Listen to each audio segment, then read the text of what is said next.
खुदावंद मसीह यसू में मेरे अजीजों, मैं खुदावंद मसीह यसू के जिंदा मुबारक नाम में आप सबको सलाम अर्ज करता हूं और आज की इबादत में आपको वेलकम कहता हूं। अजीजों, आप हमेशा मेरी दुआओं में हैं और मैं भी आपका शुक्रगुजार हूं। आप मेरे लिए दुआ करते हैं, परमेश्वर का धन्यवाद करते हैं आज की इस अच्छी आत्मिक संगति के लिए। आज जो मनन के लिए वचन में से परमेश्वर ने सामने रखा है, लूका रचित सुसमाचार 2 अध्याय 25 से 30 पद में आपके सामने पढ़ रहा हूं। आप अपनी बाइबल में देखिए। और देखो, यरूशलेम में शमौन नाम एक आदमी था और वह आदमी रास्तबाज और खुदा तरस और इस्राएल की तसल्ली का मुंतजिर था और रूहुल कुदुस उस पर था और उसको रूहुल कुदुस के जरिए ये आगाही हुई थी कि जब तक तू खुदावन के मसीह को देख ना ले, मौत को ना देखेगा। वो रूह की हिदायत से हैकल में आया और जिस वक्त माँ बाप उस लड़के यसू को अंदर लाए ताकि उसके लिए शरीयत के दस्तूर पर अमल करें, तो उसने उसे अपनी गोद में लिया और खुदा की हम्द करके कहा कि ऐ मालिक, अब तू अपने खादिम को अपने कौल के मुआफिक सलामती से रुखसत करता है, क्योंकि मेरी आंखों ने तेरी नजात देख ली है। खुदावंद की बरकत उसके पाक कलाम के पढ़े जाने पर, सुने जाने पर हो, आमीन। आइए दुआ करें। प्यारे आसमानी बाप, हम सब तेरे बच्चे तेरे पाक कदमों पर हाजिर हैं और तेरे मुकद्दस और जिंदा कलाम को सुनने के लिए तैयार हैं। इल्तिजा करते हैं हम में से हर एक को पाक रूह का मसा अता फरमा कि हम इस कलाम को सुने भी, समझे भी, अपने दिलों में, अपनी जिंदगियों में इसको जज्ब करें और इस पर अमल करने वाले हों। प्यारे आसमानी बाप, दुआ करते हैं हमारे चारों तरफ अपने पाक फरिश्तों की सेना का बाड़ा बांधना कि शैतान कहीं से भी हमें दखल ना दे सके। पिता परमेश्वर, ये वचन का बीज हमारे दिल की जमीन पर गिरता है, हमारी जिंदगियों में जड़ पकड़े और बहुत सा फल लाए। हर तरह से अपने आप को तेरी अधीनता में सौंप देते हैं और ये दुआ तेरे प्यारे इकलौते बेटे, अपने नजात देने वाले खुदावंद यीशु मसीह के जिंदा और मुबारक नाम के वसीले से मांगते हैं। सुन और कबूल कर ले, आमीन। अजीजों, एक बार फिर परमेश्वर का धन्यवाद करते हैं इस मुबारक वक्त के लिए। कलाम को हम सुन रहे थे, लूका रचित सुसमाचार 2 अध्याय 25 से 30 आयत। और आज मैं एक्सपोजिटरी सरमन आपके सामने पेश करूंगा, एक्सपोज करूंगा इन तमाम आयात को जो पढ़ी गई। और यहाँ पर मंजर यह है कि खुदावंद मसीह यसू के माँ बाप यरूशलेम में आए हैं ताकि शरीयत के दस्तूर को पूरा करें और उन्हें वहां पर कुर्बानी चढ़ानी है। और जब मसीह यसू बच्चे को, यूसुफ और मरियम इस बच्चे खुदावंद मसीह यसू को लेकर यहाँ पर आए हैं, तो यहाँ पे लिखा है कि यरूशलेम में एक शख्स है जिसका नाम शमौन है और इस शख्स को पाक रूह ने यह कहा है कि जब तक तू खुदावंद के मसीह को, प्रभु के मसीह को देख ना ले, अर्थात जब तक खुदावंद मसीह यसू को देख ना ले, तब तक तू मरेगा नहीं। और जब आगे की आयतों को हम पढ़ते हैं कि जब यीशु मसीह को यहाँ लाया गया है और जब वो यहाँ पर अंदर दाखिल हो रहे हैं, हैकल में आए हैं यूसुफ और मरियम इस बच्चे को लेकर, तो शिमोन ने उस बच्चे को गोद में लिया, खुदा का शुक्र अदा किया कि आए बाप, मैंने तेरी नजात को देख लिया है और अब तू अपने बंदे को अपने कौल के मुताबिक रुखसत कर, क्योंकि मैंने तेरी नजात देख ली है। मैंने खुदावंद मसीह यसू को देख भी लिया, उसको गोद में भी ले लिया। ऐसा मालूम होता है कलाम को पढ़ने से शमौन उम्र रसीदा शख्स है और वो तैयार है दुनिया से कूच करने के लिए, क्योंकि वो दुआ कर रहा है कि मैंने तेरी नजात देख लिया है खुदा, और अब तू अपने कौल के मुताबिक मुझे रुखसत कर। क्योंकि पाकरू ने उसको बताया था जब तक तू खुदावन मसीह यीशु को ना देखेगा ना मरेगा। आज इसने देख लिया, अब देख लिया तो अब वो मरना की जो बात है मरने की वो पूरी होनी चाहिए। और जब ये मरने की सोचता है, मरने से मतलब अपनी जान देगा नहीं, लेकिन खुदा इसको उठाएगा, इसको बुलाएगा, ऐसा यहां पर महसूस होता है। तो ये दुआ करता है कि अब मेरे को यहां से रुखसत कर अपने कौल के, बस हो गया काम। मैं जिसके लिए अब तक जिंदा था वो आज काम पूरा हो गया, मैंने तेरी नजात देख ली, खुदावन मसीह यीशु को देख लिया, उसको अपनी गोद में भी ले लिया, और अब तो अपने कौल के मुताबिक अपने वचन के अनुसार मुझे रुखसत कर। अजीजों, शमौन के बारे में जब हम 25 पद में पढ़ते हैं, लूका 2:25 में पढ़ते हैं, शमौन की जिंदगी के बारे में बताया गया कि वो कौन शख्स था, और 4 बातें उसके जीवन में यहाँ पे 25 पद में लिखी हुई हैं। और यहाँ पे लिखा है कि वो आदमी रास्तबाज था, धर्मी था, he was a righteous man. पहली चीज, ये पहली खूबी है इसमें।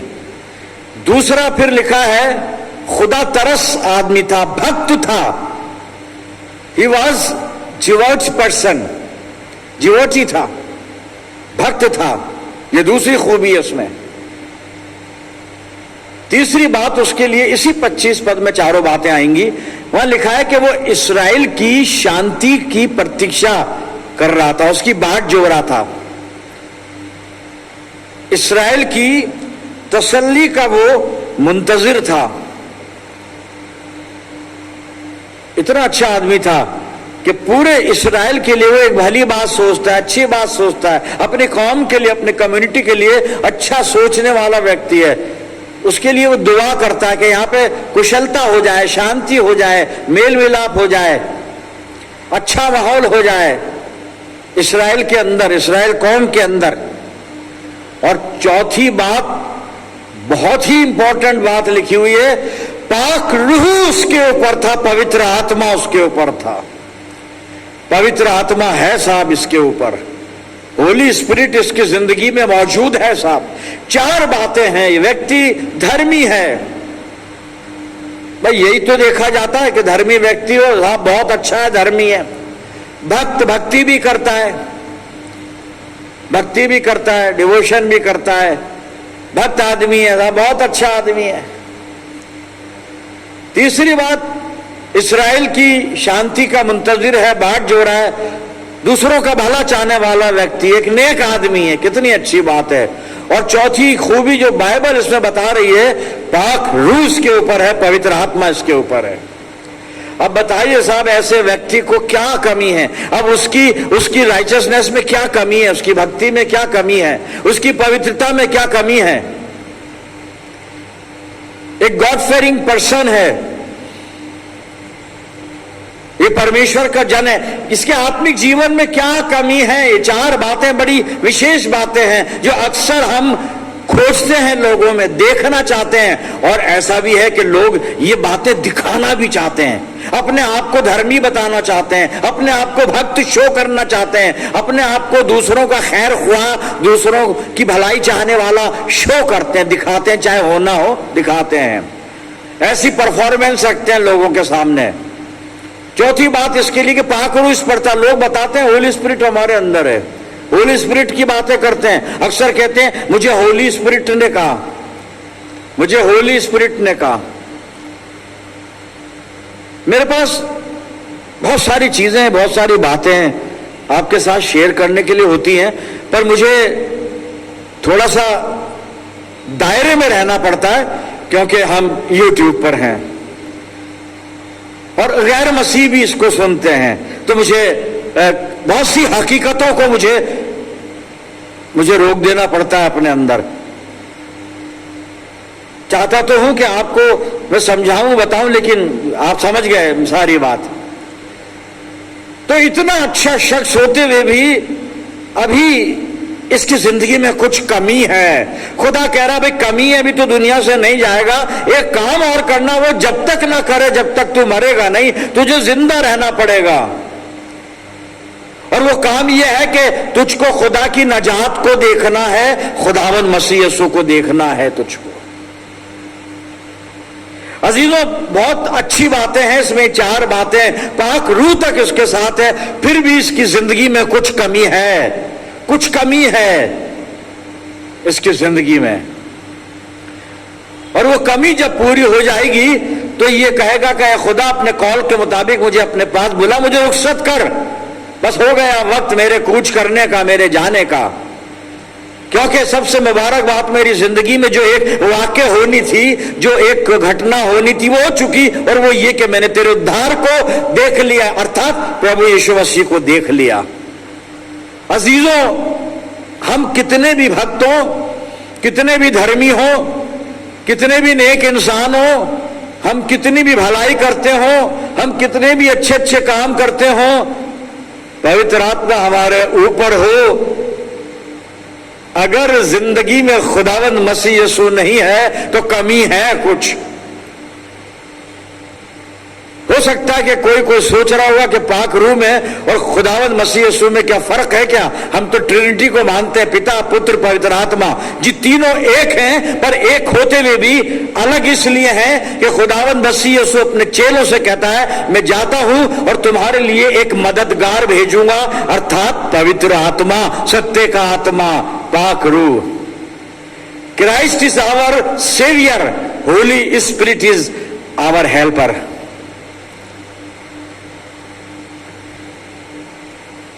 खुदावंद मसीह यीशु के बिना जिंदगी पूरी नहीं होती साहब। खुदावंद मसीह यीशु के बिना धार्मिकता पूरी नहीं होती। खुदावंद यीशु मसीह के बिना हमारी भलाइयां, हमारे अच्छे काम पूरे नहीं होते। और जब तक प्रभु यीशु मसीह की मौजूदगी हमारी जिंदगी में ना हो, पाक रूह भी इंतजार करता है कि जब तेरे जीवन में यीशु मसीह आ जाएगा तब तू सामर्थ पाएगा, तब तू अनुग्रह में आगे बढ़ेगा, तब तू परमेश्वर के लिए एक सिद्ध मनुष्य बन जाएगा। अपनी जिंदगियों को टटोले मेरे अजीजों, कहां कमी है। सब कुछ होते भी अगर इस बात की कमी, अच्छा किस बात की कमी क्या थी? मैं यूहन्ना की इंजील के पहले अध्याय को खोलता हूं और एक 9 पद में इसका पढ़ूंगा। 9 पद सुनिएगा। यूहन्ना यहां पे यीशु मसीह के लिए लिख रहा है, क्या लिख रहा है वो सुनिए आप। सच्ची ज्योति जो हर एक मनुष्य को प्रकाशित करती है, जगत में आने वाली थी। खुदावंद मसीह यीशु वो नूर है, वो ज्योति है जो हर एक की जिंदगी को रोशन करती है साहब। और जब तक ये रोशनी जिंदगी में ना है, अंधेरा सा रहता है, खालीपन सा रहता है। और ये रोशनी क्या है? खुदावंद मसीह यीशु। हमें इंतजार करना चाहिए खुदावंद मसीह यीशु की मौजूदगी का, कि यीशु, और कोशिश करनी चाहिए कि प्रभु यीशु मसीह की उपस्थिति हमारे जीवन में हो जाए। इब्रानियों का लेखक एक बात बता रहा है इसी प्रतीक्षा के बारे में, इसी इंतजार के बारे में। और क्या बता रहा है मैं पढ़ने जा रहा हूं। मैं इब्रानियों 9 अध्याय 28 पद में सुनिएगा क्या लिखा है। वैसे ही मसीह भी बहुतों के पापों को उठा लेने के लिए एक बार बलिदान हुआ, और जो लोग उसकी बाट जोते हैं, जो लोग उसकी बाट जोते हैं, उनके उद्धार के लिए दूसरी बार बिना पाप के दिखाई देगा। जो उसका इंतजार करते हैं उनकी जिंदगी में फजल होगा साहब। जो उसकी बाट जोते हैं वो उद्धार का एक्सपीरियंस करेंगे, जो उसका इंतजार करते हैं वो नजात को देखेंगे, नजात में दाखिल होंगे। क्या मैं मुंतजिर हूं प्रभु यीशु मसीह का? यानी मैं उसका इंतजार कर रहा हूं, उसकी प्रतीक्षा कर रहा हूं। क्या मैं क्या उसकी प्रतीक्षा कर रहा हूं? और अगर उस उद्धार को हमने देख लिया है तो उस उद्धार को हमने कितनों के साथ शेयर किया आगे चलकर मेरे अजीज। क्योंकि नजात अगर मिली है तो उसको शेयर करना जरूरी है। हम उद्धार पाकर अपने पास उस नजात को केवल अपने तक सीमित नहीं रख सकते। ये पौलुस हमें सिखा रहा है। और वो क्या सिखा रहा है? मैं पहला तीमुथियुस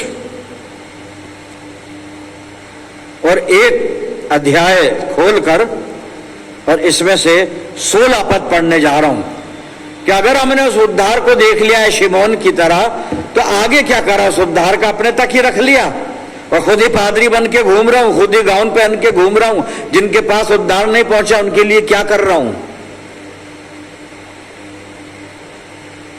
क्या कर रहा हूं? अजय प्रचार कर रहा हूं। तो प्रचार करने से भी जरूरी एक काम है जो पौलुस ने बताया है। जगह जगह मैं प्रीचिंग करता हूं, जगह जगह कॉन्फ्रेंस में बोलता हूं, जगह जगह सेशन लेता हूं। हाँ ठीक है, ठीक है। उससे भी जरूरी एक काम पौलुस बता रहा है कि उद्धार उससे आगे बढ़ता है। उद्धार उससे आगे बढ़ता। अब क्या चीज है सुनते हैं अपन। तीमुथियुस की पहली पत्री 1 अध्याय 16 पद। पर मुझ पर इसलिए दया हुई कि मुझ सबसे बड़े पापी में यीशु मसीह अपनी पूरी सहनशीलता दिखाए कि जो लोग उस पर अनंत जीवन के लिए विश्वास करेंगे उनके लिए मैं एक आदर्श बनूं, एक नमूना बनूं, एग्जाम्पल। सरमन नहीं, लंबी लंबी बातें नहीं, 20 किताबें पढ़ी और उनका जिस्ट दिमाग में भर के आगे डाल दिया। नमूना, एग्जाम्पल, आदर्श। आदर्श बनूं, मैं आदर्श बनूं। मैं पादरी बनूं नहीं, मैं इसके ऊपर बनूं। अब आप समझ जाओ, वो नहीं। बहुत बड़ा प्रचारक बनूं, जी नहीं, जी नहीं। केवल आदर्श बनूं, एक नमूना बनूं। नमूना बनना पड़ता है। पर शुरुआत कहां से होगी?